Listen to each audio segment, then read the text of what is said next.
guys! So today, we're going to Facial Asset. Doon ako nagpapa-facial guys sa Anabu siya, sa Imus. So on the way na kami doon. Kasi monthly na ako nagpapa-facial guys kasi nakaka-help siya talaga sa pimples ko. Nawawala siya. Kasi nga syempre, pag may hormonal imbalance ka, prone ka sa acne talaga. So, ayun, mini-maintain ko na siya every month. Mura lang din naman kasi siya, 600 lang yung regular facials nila doon. Tapos meron din naman silang iba na ino-offer.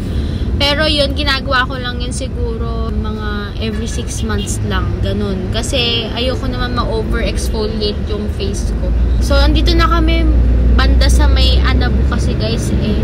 Kasama ko si Bebe Love. Ayan.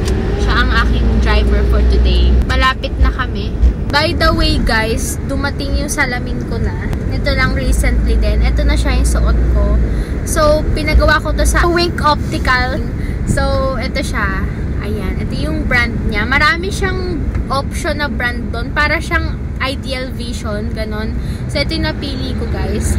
Gusto ko kasi yung parang pakat ay yung peg niya. Ayan siya. Ayan. So, sira na kasi yung glasses ko. Tsaka, nahihilo na ako nung nakaraan sa glasses ko. Kaya, pinilit ko na talaga makapagpalit. Kahit na medyo pricey siya. Pero, okay na. Minsan lang naman deserve ko to.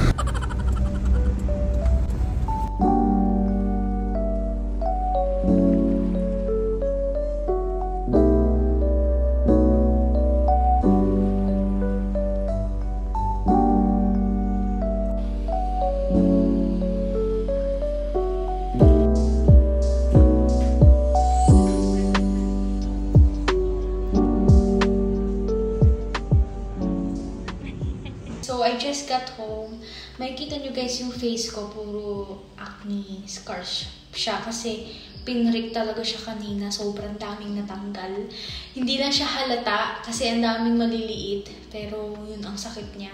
But anyway, yung hiyang kong sabon sa kanila guys, bumili rin ako. 100 pesos lang yun. Ito siya guys. Tapos ika-cut-cut ko siya. So, matagal ko na rin siyang ginagamit. Ito lang talaga yung skincare guys na talagang sobrang nahiyang ko. So, lagi akong bumibili sa kanila pag bumabalik ako every month. Iitim ng mga tinanggal. But mawawala din naman yan, hopefully. Pero yung eye bags ko, guys. Today is Wednesday. Nandito tayo sa lounge kasi may client ako 1 p.m. and 3 p.m. So, ngayon, 11:30 pa lang, guys. Sarili ko yung customer ko ngayon. Ginagawa ko lang, guys, yung nails ko. Magpi-plain lang tayo ng Milky White kasi sa Saturday is water baptism na namin. Almond shape lang tayo. This is my usual length na gusto talaga. Ito namang kabila ang gagawin natin guys. Inuna ko muna itong medyo madali. Dito tayo sa mahirap. Hi baby! You're going to SM? Baby! Okay! Nalagyan ko na to. Itong isa. Kasi ito tapos na. Ito yung Milky White, guys. Dapat ko chroman ko pa siya kaso gusto ko parang plain lang talaga siya na as in plain. Gawin na natin to kasi malapit na mag-1. 12:30 na, guys. So, here is my nails na, guys. So cute. Very cutesy. Very demure. Very mindful. Ito yung kabila, guys. Almond lang ang ating shape. Kasi ito yung pinaka-comfiest shape sa extension. Binigyan tayo ng ating client nito. Nagbakasyon kasi siya sa Japan. So, thank you, Ate Lisbeth.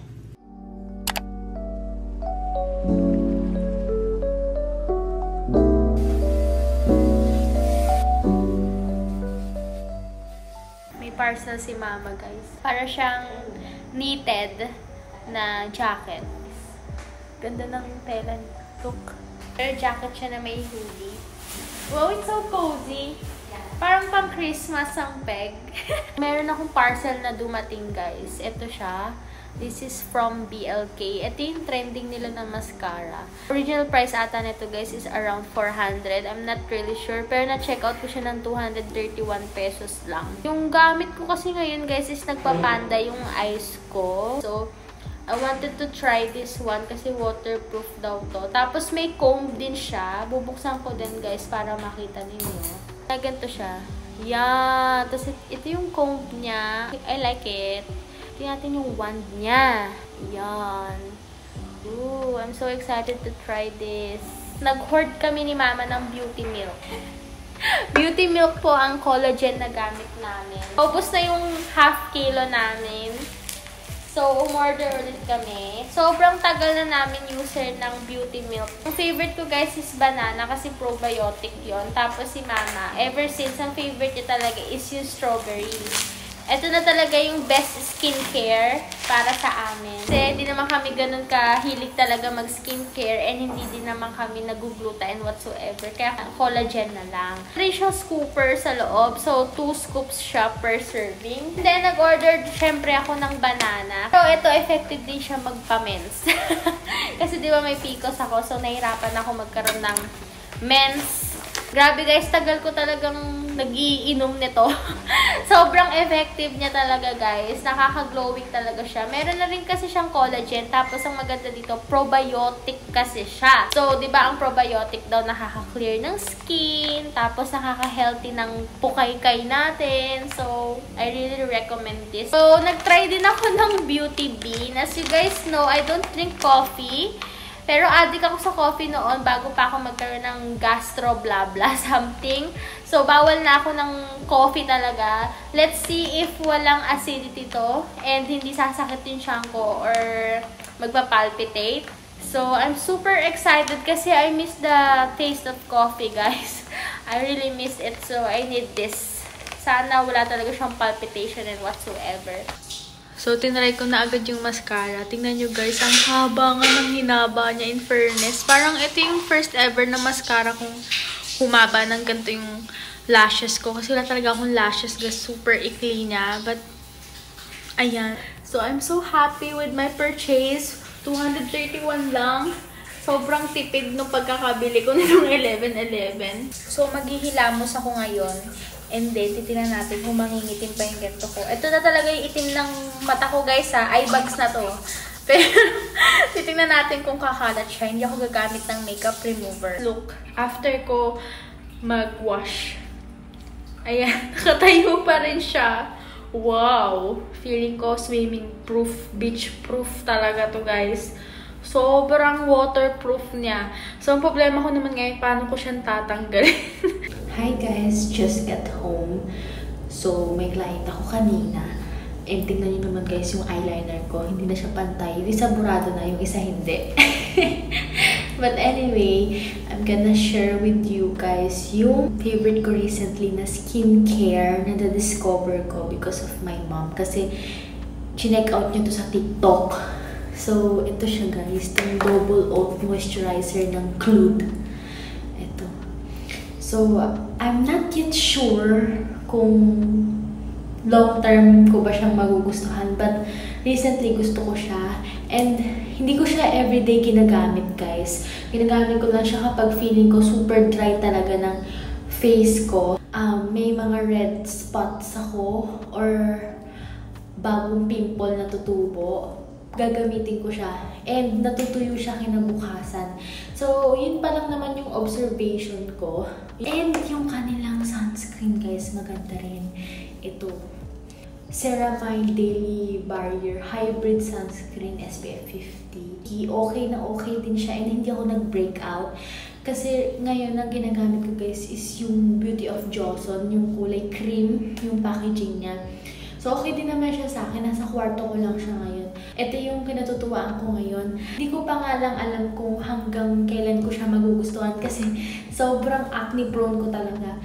But sa mga susunod kong vlogs, i-share ko sa inyo kung okay pa siya sa akin. Mag-wash lang ako ngayon, guys. Nakapatong kayo sa sink ngayon. Wala akong mapagpatungan. Mamaya magmamask ako. Papakita ko sa inyo kung anong ginagamit ko.